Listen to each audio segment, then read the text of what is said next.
നമസ്കാരം. പൊതുമധ്യത്തിൽ അപമാനിച്ചെന്ന പരാതിയിൽ നിർമ്മാതാവും നടിയുമായ സാന്ദ്ര തോമസിന്റെ പരാതിയിൽ ഫെഫ്ക ജനറൽ സെക്രട്ടറിയും സംവിധായകനുമായ ബി ഉണ്ണികൃഷ്ണനെതിരെ കേസ്. എറണാകുളം സെൻട്രൽ പോലീസാണ് എഫ്ഐആർ രജിസ്റ്റർ ചെയ്തത്.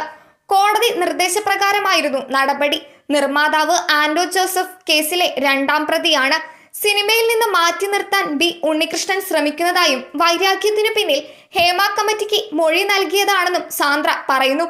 സിനിമയിൽ സാന്ദ്രയുമായി സഹകരിക്കരുതെന്ന് സഹപ്രവർത്തകരോട് ഉണ്ണികൃഷ്ണൻ ആവശ്യപ്പെട്ടതായും സംഘടനാ യോഗത്തിൽ അപമാനിച്ചതായും പരാതിയിൽ ഉന്നയിക്കുന്നുണ്ട്. തന്റെ തൊഴിൽ സ്വാതന്ത്ര്യത്തിന് തടസ്സം നിന്നതായും സാന്ദ്ര ആരോപിക്കുന്നു. ഹേമ കമ്മിറ്റിക്ക് മുൻപാകെ മൊഴി കൊടുത്തതിന് പിന്നാലെയാണ് സിനിമയിൽ തിരിച്ചടികൾ നേരിടേണ്ടി വന്നതെന്നാണ് നിർമ്മാതാവ് സാന്ദ്ര പറയുന്നത്. പ്രതികാര നടപടിയിൽ നിവൃത്തിയില്ലാതെയാണ് പരാതി നൽകാൻ തീരുമാനിച്ചത്. ബി ഉണ്ണികൃഷ്ണനെതിരായ പരാതിയുമായി മുന്നോട്ടു പോകുമെന്നും സാന്ദ്ര പറഞ്ഞു. സിനിമയുമായി ബന്ധപ്പെട്ട തർക്കം പരിഹരിക്കാൻ ചേർന്ന യോഗത്തിൽ ലൈംഗികാധിക്ഷേപം നേരിട്ടെന്ന സാന്ദ്രയുടെ പരാതിയെ തുടർന്ന് പ്രൊഡ്യൂസേഴ്സ് അസോസിയേഷൻ ഭാരവാഹികൾക്കെതിരെ പോലീസ് നേരത്തെ കേസെടുത്തിരുന്നു.